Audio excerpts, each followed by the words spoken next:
Hey guys, Sean with Long Honeymoon. Today we're talking trucks. Specifically, we're talking about our own truck, a 2007 Ford F250 we call Seymour. Seymour has been to 49 states and most of Canada. We bought our truck new in 2007, and we have used our truck primarily to tow our Airstream and, of course, for trips around town. Our truck is equipped with the factory towing package, and I believe the towing capacity of our truck is around 15,000 pounds. We do have the 6-liter turbo diesel engine, the notorious 6-liter engine, which is a beast in more ways than one, as we shall discuss. At the moment, our truck is not well. Many of you have noticed that when we start the truck, it sounds pretty rough on startup. It's noisy. It's very rough to shift gears when it's warming up. And on a cold morning, it honestly sounds pretty terrible.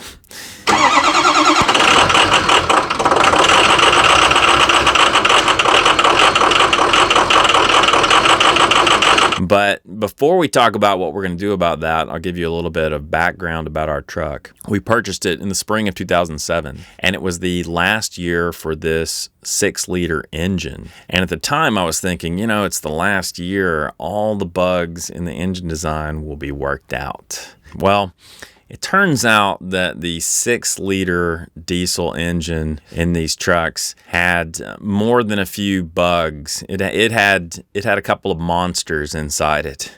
One small problem we had concerned the high-pressure oil pump, and basically there was a design problem in that pump that would cause the truck to not start if the engine was warmed up. So it was a bit of a dilemma. Like if your engine was warmed up, you just couldn't turn the thing off, because if you shut off the engine, you'd have to wait like an hour for the engine to cool off.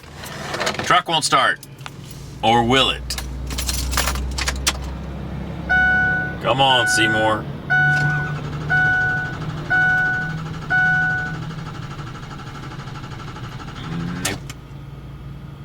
Won't start.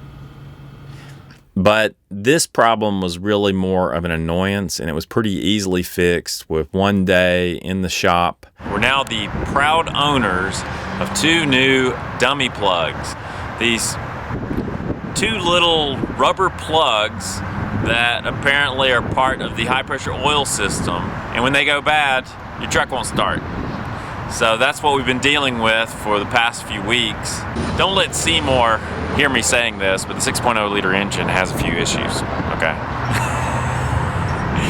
He doesn't know, but we've had a few issues over the years. The major beast of a problem concerns the EGR valve and EGR cooler assembly.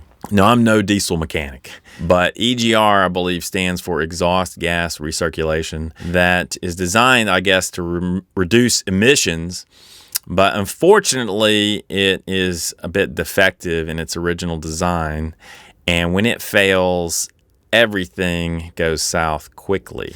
And this happened to us when we had, I believe, right around 84,000 miles on the odometer. We were in Northern California, and the truck one morning started spewing white smoke out of the exhaust pipe, and it would simply not pull anything. It wouldn't pull a baby carriage forward, right? So even though we were only about a mile from the local dealership, we had to have our truck towed to that dealership, where it spent a couple of weeks in intensive surgery getting a new EGR cooler assembly and also a new oil cooler. Since that time, we have been on many camping trips. We've taken our Airstream cross country and back. And overall, once warmed up, the truck still runs quite well. However, as I mentioned previously, on a cold morning, it is incredibly rough, noisy, and loud. And even on a warm day, when the engine is cool, you have to kind of fight the truck until it warms up. And once the engine warms up, everything seems fine. But that process takes a good 5 to 10 minutes. All right, guys, so it is a hot day, but we have a cool engine. This truck has not been started today, so we're gonna fire Seymour up. I want to show you what happens when you're starting the engine, even on a hot day.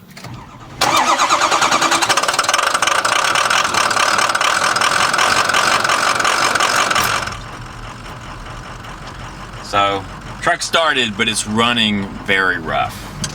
And it's gonna shift gears very rough. You may recall a video I did here on YouTube about stuff called arch oil. We put arch oil in our truck about roughly 20,000 miles ago, and we had a fantastic experience putting arch oil in both the engine and in the fuel, and for a period of time the truck was running like it used to run. But in the last 5 to 10,000 miles, Seymour's condition has worsened. The stiction seems to have returned. Now, stiction, I don't believe is a real word. If you look it up in Webster's, you're likely to find nothing. But stiction, it describes what happens with the injectors. It's my understanding that over time, the injectors in these 6-liter engines kind of gum up and they just don't operate as well as they should. Arch oil is designed to kind of treat that stiction. But in recent months, the arch oil does not seem to be having the same effect that it had when we first started using it. Now, I'm still putting it in the fuel and the oil, but I have a feeling that Seymour is going to need more. So that's kind of where things stand today. And in this video, I wanted to explain to you what's happened with Seymour over the years and maybe get some ideas from you and some advice about what we should do next. Because the way I see it, we have a couple of different options. Of course, there's always the option of going out and going shopping and getting a new truck. And I know that some of you will say, well, you need to get a Chevy, you need to get a Dodge. Hey, I'm open to all different types of trucks. I've had Ford in the past. Overall, I've been pleased with Ford. But we're going to take a look at everything that's on the marketplace next year. There is the option of possibly just getting a new truck that will take us through our new adventures to come. But of course, new trucks don't come cheap. And Seymour is paid for.